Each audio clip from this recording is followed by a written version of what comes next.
Sir, शादीशुदा औरत है, मांग में सिंदूर है और उम्र 28-30 से ज्यादा की नहीं होगी। ये खून सूखा हुआ है और चेहरा भी फूला हुआ है। इसका मतलब खून 2-3 दिन पहले ही हुआ है। नायक, एक काम करो, आसपास चेक करो, शायद कत्ल का हथियार या कोई सुराग या फिर बॉडी का बाकी का हिस्सा यही कहीं हो। जी मैडम। तुम लोग हमेशा यही आते खेलने? नहीं मैम, हम लोग हर रोज नहीं आते, सिर्फ छुट्टी के दिन आते हैं। लास्ट संडे आए तो उसके बाद आ जाए। मैडम, यहाँ आसपास कुछ भी नहीं मिला।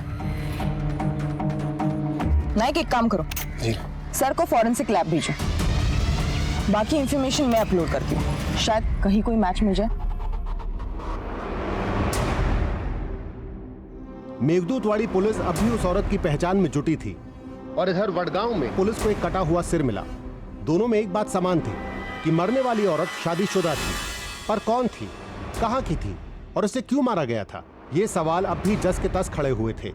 एक तरफ एक परिवार था जो भावनात्मक और सामाजिक हलचल से डरा हुआ, सहमा और परेशान था, और दूसरी तरफ पुलिस औरत की पहचान में जुटी थी और अब शायद उसे छोटी ही सही पर एक कामयाबी हाथ लगने वाली थी जो उस केस को आगे बढ़ाने में दिशा देने वाली थी। सर, वडगांव पुलिस को एक औरत का सिर मिला है। उसकी डिटेल्स उन्होंने साइट पे अपलोड की है, उसकी print out. Wadgaon police station में तो नम्रता चौहान है ना? सर, मैं जानता हूँ उसको।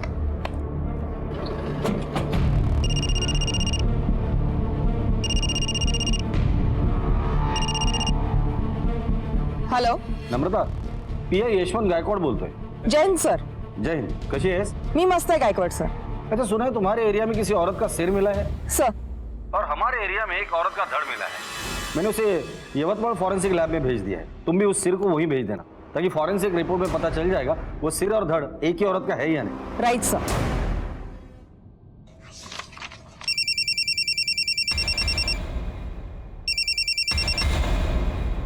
हाँ आई क्या?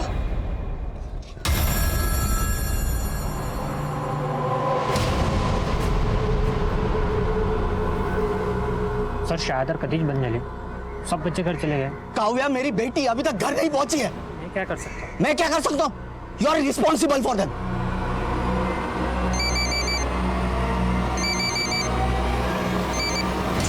हाँ बेटा, हाँ बाबा, मैं स्कूल आया हूँ। वॉचमैन बता रहा है सब बच्चे चले गए, कोई नहीं है यहाँ पे। अरे यहाँ पे भी नहीं आई हो? आप बस स्टैंड पे जाके देखो सब। अरे मैं स्कूल बस स्टॉप पे जाके आया, वहां पे उतरी नहीं। मैंने ड्राइवर से पूछा तो बोला आज चढ़लीच नहीं थी बस मध्ये। स्कूल बस में चढ़ी?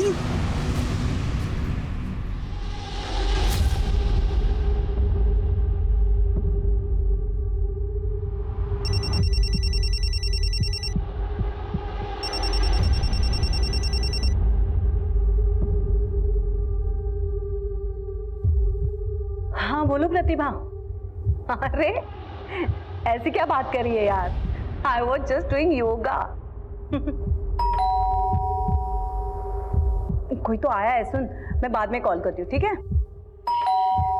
अरे खोल रही हूँ दरवाजा।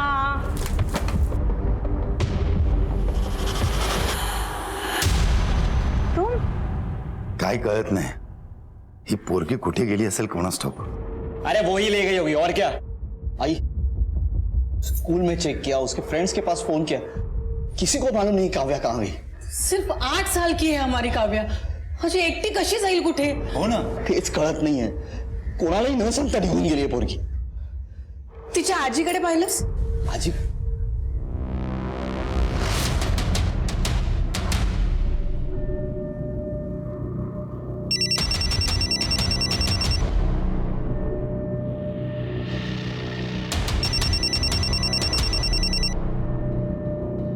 स्वप्निल, मैं तुम्हारे फोन का ही वेट कर रही थी। परेशान हो ना अपनी बेटी काव्या के लिए? वो मेरे पास है, वो स्कूल से सीधा मेरे पास आई थी। उसके नानी के पास है। थैंक गॉड, मैं तो डर गया था। स्वप्निल, डरी हुई तो मैं हूं अपनी बेटी कल्पना के लिए। तुम्हारी बेटी तो मेरे पास सुरक्षित है, लेकिन मेरी बेटी कहाँ है, जिसका 2 दिन से कोई अता पता नहीं है। देखो, काव्या ने मुझे सब कुछ बता दिया है। स्वप्निल, सच सच बताओ, मेरी बेटी कल्पना कहाँ है? देखो वरना।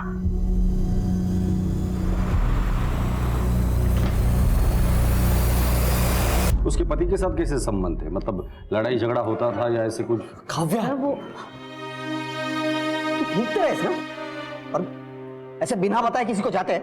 मैं डर गया था। आपको नानी के पास जाना था तो बताना चाहिए था। एक मिनट। आप कौन है? I am sorry sir, I am Swapnil Deshmukh, Kavya's father.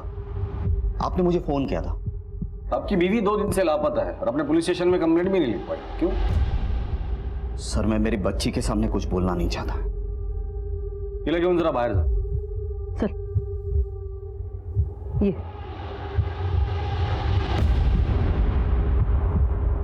बैठिए।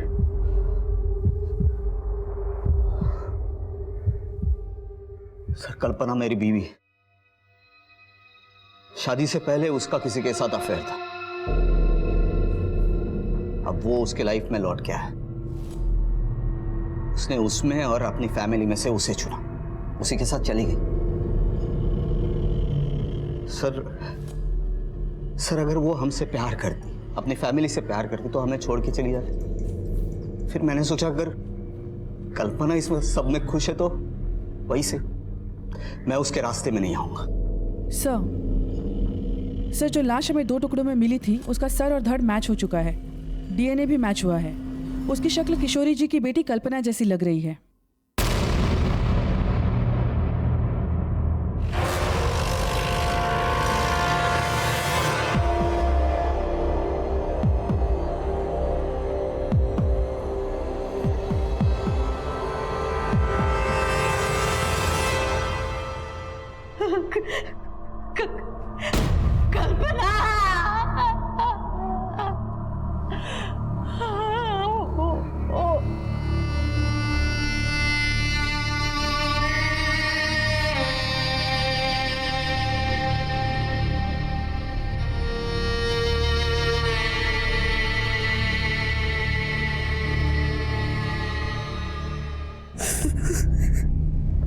सर उन दोनों में से किसी ने एक ने मेरी कल्पना को मारा है। हाँ सर, सुधांशु या अक्षय। कौन है ये दोनों? सुधांशु शादी से पहले कल्पना का प्यार, वो उसके लाइफ में लौट के आया था। उसके ही ऑफिस में बॉस बनकर उसके साथ जाना चाहती थी कल्पना। तुम मेरे फैमिली परिवार की खुशी के लिए मैंने उसे जाने दी। गलती हो गई मुझसे। वो उससे प्यार करती थी और उस कमीने ने ये हर्ष किया उसका। लेकिन अगर वो उससे प्यार करता था तो कल्पना को मारेगा क्यों? सर मेरी कल्पना भोली थी, सब पर विश्वास करती थी। ये अक्षय इसी भोलेपन का फायदा उठाता था। मेरी कल्पना की तरफ गंदी नजरों से देखता था, मैंने देखा हुआ। तो तुम्हारा कहने का मतलब है कि कल्पना अपनी मर्जी से सुधांशु के साथ तुम्हारा घर छोड़कर गई थी? हाँ सर, इसलिए तो मैंने पुलिस कंप्लेंट नहीं की। सीमा, कल्पना के ऑफिस का एड्रेस ले लो, उसके मोबाइल के कॉल रिकॉर्ड्स निकालो और मोबाइल का आखिरी लोकेशन क्या था वो भी पता करो। Sir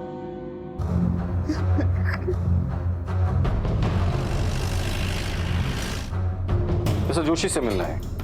sir he is there. Seema, staff से पूछताछ करो। सर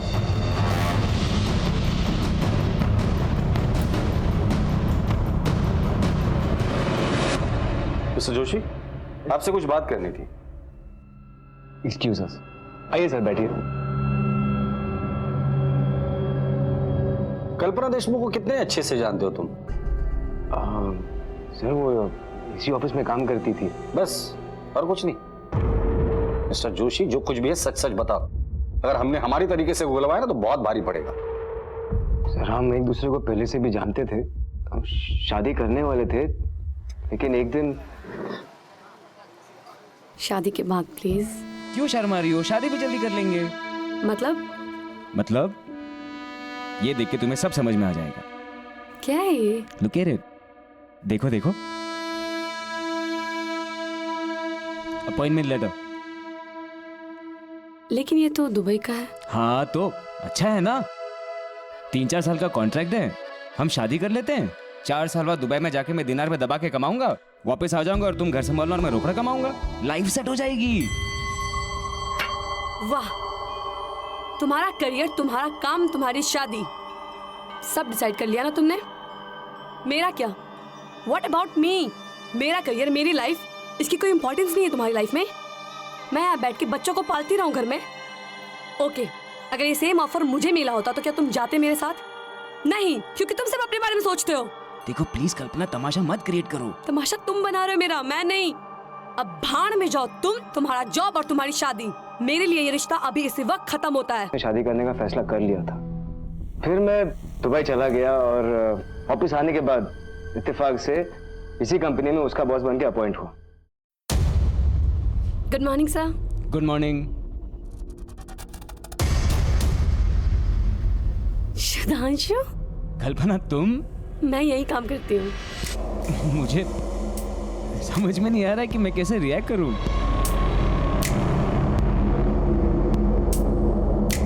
मैं बताती हूँ पुराने रिश्तों को कैसे वेलकम करते हैं। एक्सक्यूज मी कल्पना, एक्सक्यूज मी।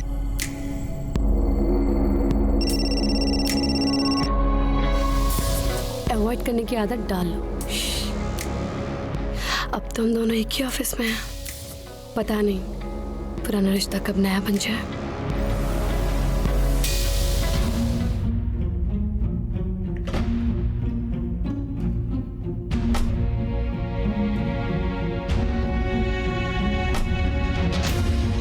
सर वो ऐसे बिहेव कर रही थी जैसे कि हमारे बीच 10 साल का गैप हुआ ही नहीं। Baby, you feeling so cold. बताना चाहिए ना, डोंट बी सो फॉर्मल। कल्पना ये क्या कर रही हो तुम? होश में आओ। तुम किसी की बीवी हो, एक बच्चे की माँ, और मैं किसी का। तुम सिर्फ मेरे हो, किसी के नहीं। और मैं सिर्फ तुम्हारी। कल्पना ये गलत है। क्या गलत है? हाँ, और जिस गलती से खुशी मिले वो गलती कर लेनी चाहिए ना। 10 साल पहले जब मैं तुम्हें छोड़ के गई थी, उस गलती से क्या मिला मुझे? कुछ भी तो नहीं। लेकिन आज पास आने की गलती से अगर मुझे कुछ मिल रहा है तो क्या प्रॉब्लम है? मैंने उसकी कोई बात नहीं मानी, ना उससे कोई रिश्ता बनाया ना बढ़ाया। जिस दिन कल्पना का मर्डर हुआ था तुम कहाँ थे? उस दिन मेरी तबीयत खराब थी और मैं घर पे था। तुम्हारे अलावा और कोई है जो इस बात को कंफर्म करे कि तुम उस दिन घर पर ही थे? नहीं सर, उस दिन मैं घर पे अकेला था। क्यों? तुम्हारी बीवी कहाँ है? वो भी जॉब करती है, मुंबई में उसका पोस्टिंग है, वीकेंड्स में यहाँ आती है। ठीक है, फिलहाल तो हम जा रहे हैं, लेकिन जब तक इस केस की इन्वेस्टिगेशन चल रही है, शहर छोड़ने से पहले हमें इन्फॉर्म करके जाना। Okay sir. सर, हमें मिली इन्फॉर्मेशन के मुताबिक कल्पना के सेल की लास्ट लोकेशन यहीं की थी। मैंने उसका डेस्क भी चेक किया और उसके कुछ ऑफिस कलीग से भी बात की, लेकिन कुछ खास इन्फॉर्मेशन हाथ नहीं लगी। सर वैसे ये मिताली है, कल्पना की बेस्ट फ्रेंड, शायद इसे कुछ जानकारी हो। कल्पना के बारे में क्या जानती हो? सर एक्चुअली वो उस दिन बहुत खुश थी। मिताली सुन ना, रेस्टोरेंट में आना, मुझे एक सरप्राइज देनी है तुझे। कल्पना तूने अभी बोला वाव।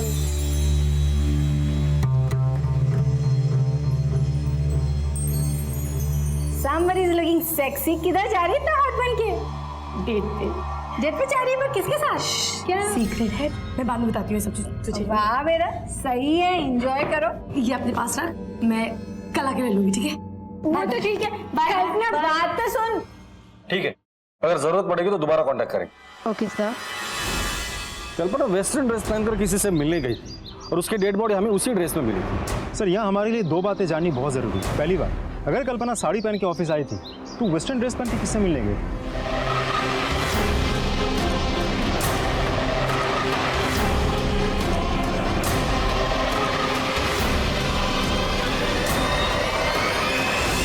और दूसरी बात यह है कि उसके फोन का लास्ट लोकेशन ऑफिस में क्यों दिखा रहा? तो क्या फोन ऑफिस में बंद करके छोड़ के गई थी? अगर गई थी तो क्यों? यही तो पता लगा ना। मुझे तो ये बहुत बड़ी साजिश लगती है। कुछ तो है जो हमसे छूट रहा है। कल्पना किस बॉयफ्रेंड से मिलने गई थी? चलो अक्षय से जाकर मिलते हैं, आज शाम की चाय उसी के घर पीते हैं। अक्षय मेरी बात तो सुन। मम्मी मुझे जाना है। अक्षय कैसी बात कर रहा है? लेकिन बता तो सही, कहाँ जा रहा है तू? मम्मी मुझसे यहाँ पर पढ़ाई नहीं हो रही है, मम्मी गाँव वाला चालू है। गाँव पे जाएगा? पागल हो गया है क्या? अब टेंशन मत लो। जाना है, छोड़। आप लोग यहाँ? अक्षय से कुछ बात करनी है। तू कल्पना के पास ट्यूशन के लिए जाता था ना? हाँ सर, वो कुछ सब्जेक्ट्स में मैं थोड़ा सा वीक था, तो मम्मी ने कल्पना भाभी से बात की थी। मुझे समझ नहीं आ रहा है कि आप लोग अक्षय से क्या जानना चाहते हो। लेकिन अक्षय समझ गया कि हम यहाँ क्यों आए और किस लिए आए हैं। कल्पना का मर्डर हो गया है और हमें पता चला कि अक्षय उसे गंदी नजर से देखता था। नहीं सर, ऐसा नहीं है सर, वो तो मेरी भाभी थी, इज्जत करता था मैं उनकी। देख बेटा, तो जो कुछ भी जानता है ना, हमें सच सच बता दे, क्योंकि इसके बाद जो ट्यूशन हम तुझे पढ़ाएंगे ना, वो तू पढ़ नहीं पाएगा, समझ गया? सर मैं एक दिन बहुत डर गया था, वो स्वप्निल भैया के साथ कहीं बाहर जा रही थी और हाँ हाँ बस मैं निकल रही हूँ। अच्छा ठीक है, तो वेट कर लो थोड़ा। ओके, एक सेकेंड होल्ड करना। अक्षय, मेरे सैंडल की थोड़ा स्टेप बांधो ना प्लीज।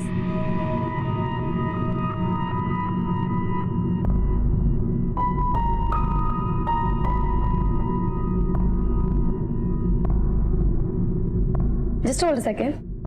अच्छे स्टूडेंट हो, जल्दी सीख रहे हो। सर कल्पना भाभी मुझसे सर कुछ अलग ही बिहेव करती थी मेरे साथ। कल्पना, मी कीर्तनाला जाते ग, काळजी घे घराची।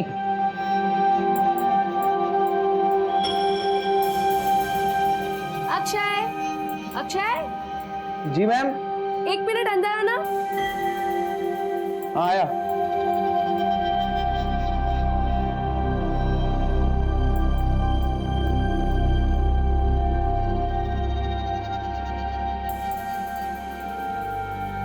मैम। अक्षय, मैं टॉवल बाहर ही भूल गई, दे दो जरा।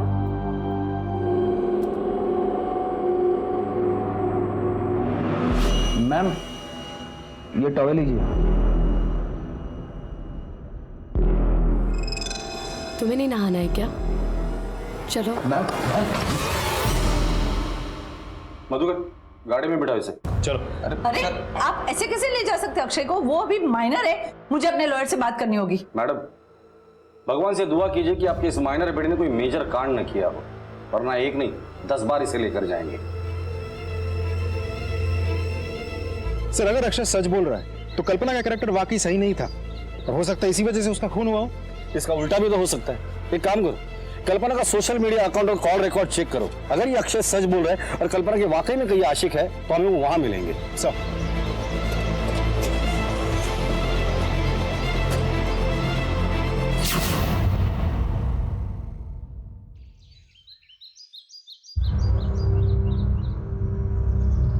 हेमा, सुधाकर, स्वप्निल, अरे कहाँ छुप गए बेटा? बाहर निकल, अरे बाहर निकलो।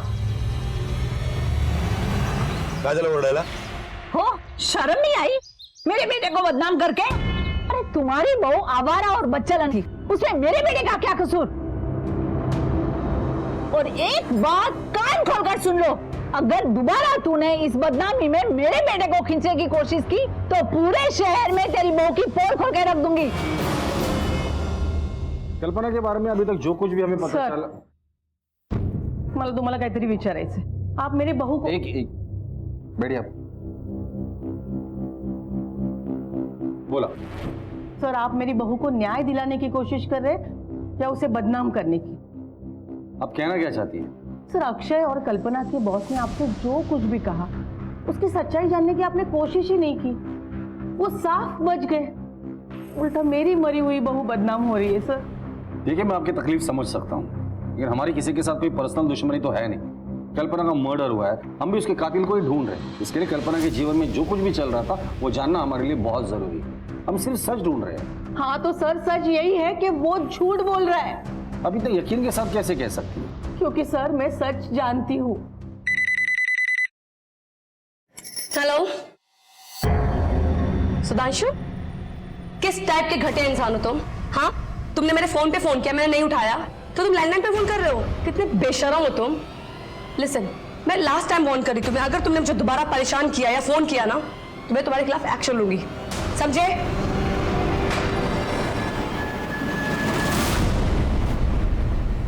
अक्षय के बारे में आपका क्या कहना है? वो भी झूठ बोल रहा है? हाँ, वो झूठ बोल रहा है। उसकी असलियत मैंने अपने आंखों से देखी है। कल्पना, मी कीर्तनाला जाऊन येते ग, घर का ख्याल रखना.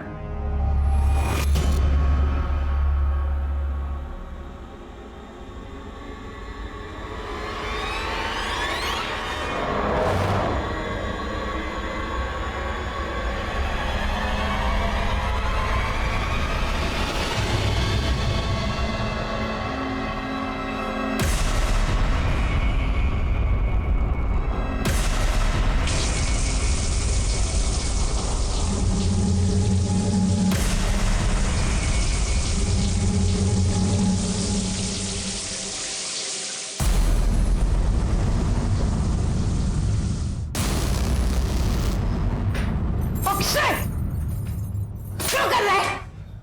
चल बाहर निकल, चल बाहर निकल यहाँ से. निघ बाहेर. सर, माझी तुम्हाला एक विनंती आहे. अगर आप मेरी बहू को न्याय नहीं दिलवा सकते ना, लेकिन उसे बदनाम तो मत कीजिए सर.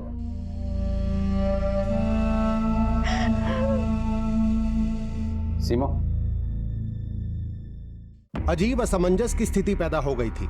कल्पना की सास हेमा बहू के चरित्र पर रत्ती भर भी शक नहीं कर रही थी. आखिर कल्पना के साथ हुआ क्या था? वो किससे मिलने गई थी जब उसका कत्ल हुआ? इन सारे सवालों के जवाब तलब करने थे. पुलिस के लिए एक बार फिर से शुरुआत करने की स्थिति पैदा हो गई थी. ये सुधांशु और अक्षय, इनसे दोबारा पूछताछ करनी होगी हमारी तरीके से. उठाकर लेकर आओ इन दोनों को. सर इतने साल बाद वो मेरे सामने आई तो मैं अपने आप को रोक नहीं पाया. कल्पना, आओ चलो तुम्हें घर छोड़ दूं. नहीं मैं चल. अरे चलो ना. मैंने कहा ना सुधांशु, मैं चली जाऊंगी.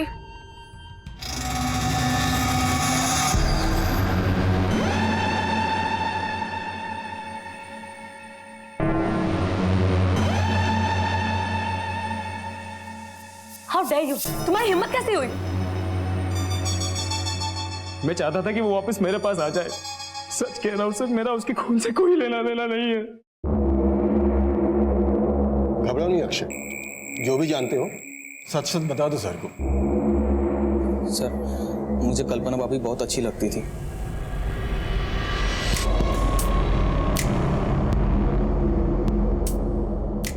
अब सर, जब भी वो घर पे अकेली होती थी मैं उनकी फोटोज खींच लेता था. और जब मुझे पता चला कि वो मर गई सर, उस दिन मैं बहुत रोया था सर. और ये शहर में मेरा मन भी नहीं लग रहा था सर.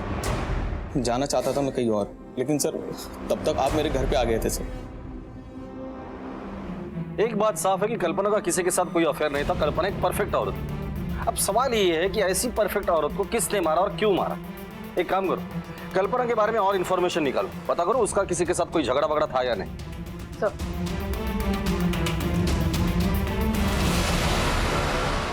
नाही, तिचं कोणाशी भांडण तर नव्हतं, लेकिन बहुत दिनों से कुछ परेशान सी थी, बहुत गुस्से में थी. हेलो आई, ये सुधांशु. मतलब पूरी दुनिया छोड़ के इसको मेरी कंपनी मिली थी. मिस्टर दुबे रिटर्न को और कोई दूसरी कंपनी नहीं मिली. आई कुछ समझ में नहीं आ रहा. मेरे पास सिर्फ 2 ही रास्ते बचे. आई, या तो मैं स्वप्निल को इसके बारे में सब कुछ बता दूं, या तो फिर ये कंपनी ही छोड़ दूं. स्वप्निल को ये सब बात बताने की सपने में भी मत सोचना. वो सुधांशु और तेरे बीच में कुछ भी नहीं है, ये मानेगा ही नहीं बात. और दूसरी बात, नौकरी छोड़ने की भी बात सोचना नहीं. स्वप्निल अगर पूछेगा तो तू क्या बताएगी उसे? देख, तू वो सुधांशु को इग्नोर कर. देख बेटा, तुला माझी शपथ है.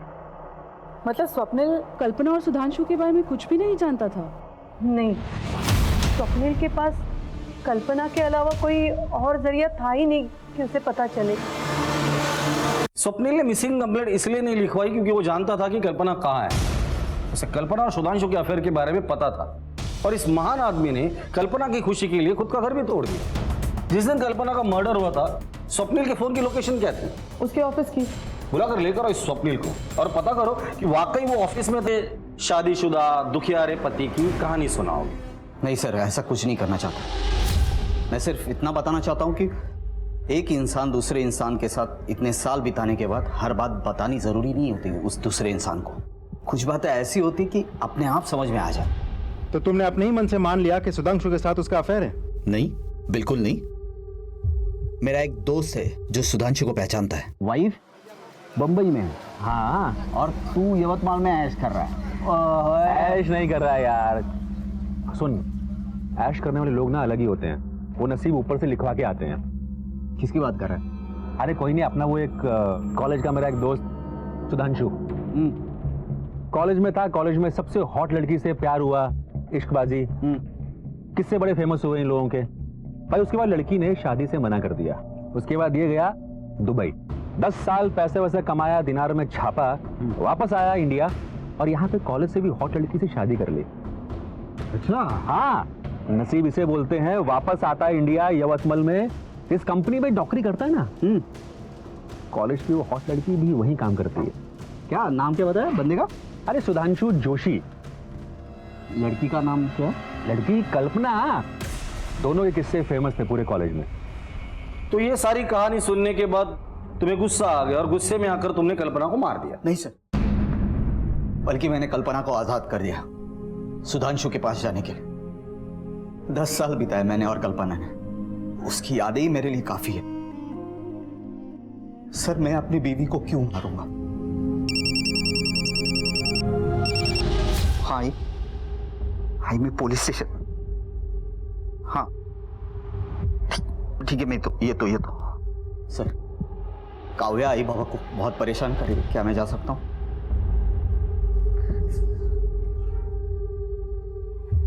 ये जितना सीधा दिखता है उतना है नहीं।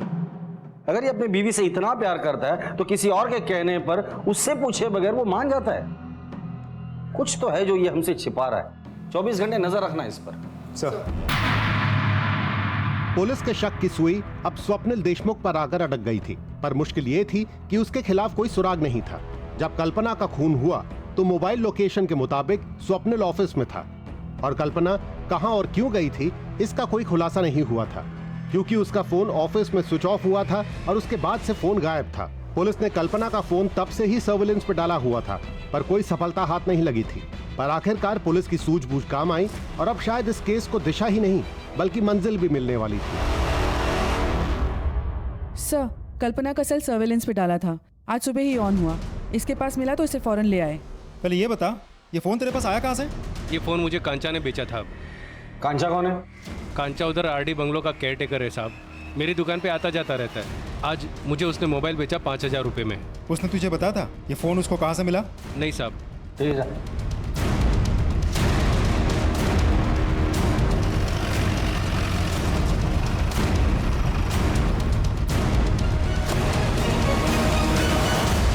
सुनो जी साहब जी, क्या हुआ?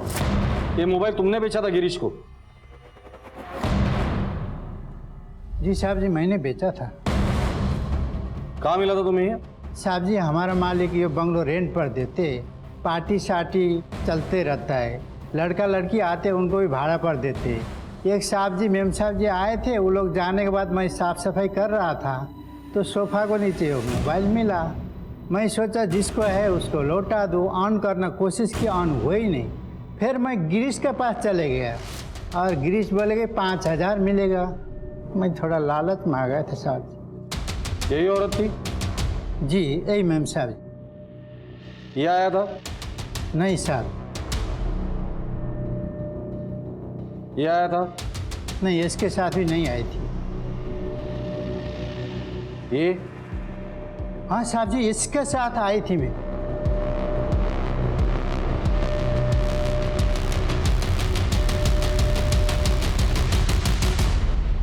सर मारो मत सर, मारो मत, बताता हूँ, सब कुछ बताता हूँ। अभी तक बहुत कहानियां सुनाई तूने, लेकिन अब कोई भी कहानी नहीं सुनूंगा। अब सिर्फ सच सुनना है मुझे। चल शुरू हो जा। बताता हूँ, सब कुछ बताता हूँ। उमेश मेरा पुराना दोस्त, उस दिन हम मिले, पी रहे थे, तब बातों ही बातों में पता चला कि कल्पना का कॉलेज के टाइम से अफेयर था। ये बात मेरे मन में घर कर दी। जब मैंने पता लगाया तब तो मुझे पता चला काफी सालों से उनका अफेयर था। फिर वो चला गया और कल्पना ने मुझसे शादी कर ली। वो फिर से उसके लाइफ में आया और कल्पना ने मुझे बताया तक नहीं, और मैं उस पर नजर रखने लगा। मेरा शक और गहरा होता गया। जब मुझे कल्पना ने बताया। तुम्हें एक खुशखबरी देनी है। खुशखबरी? क्या? तुम फिर से पापा बनने वाले हो। हम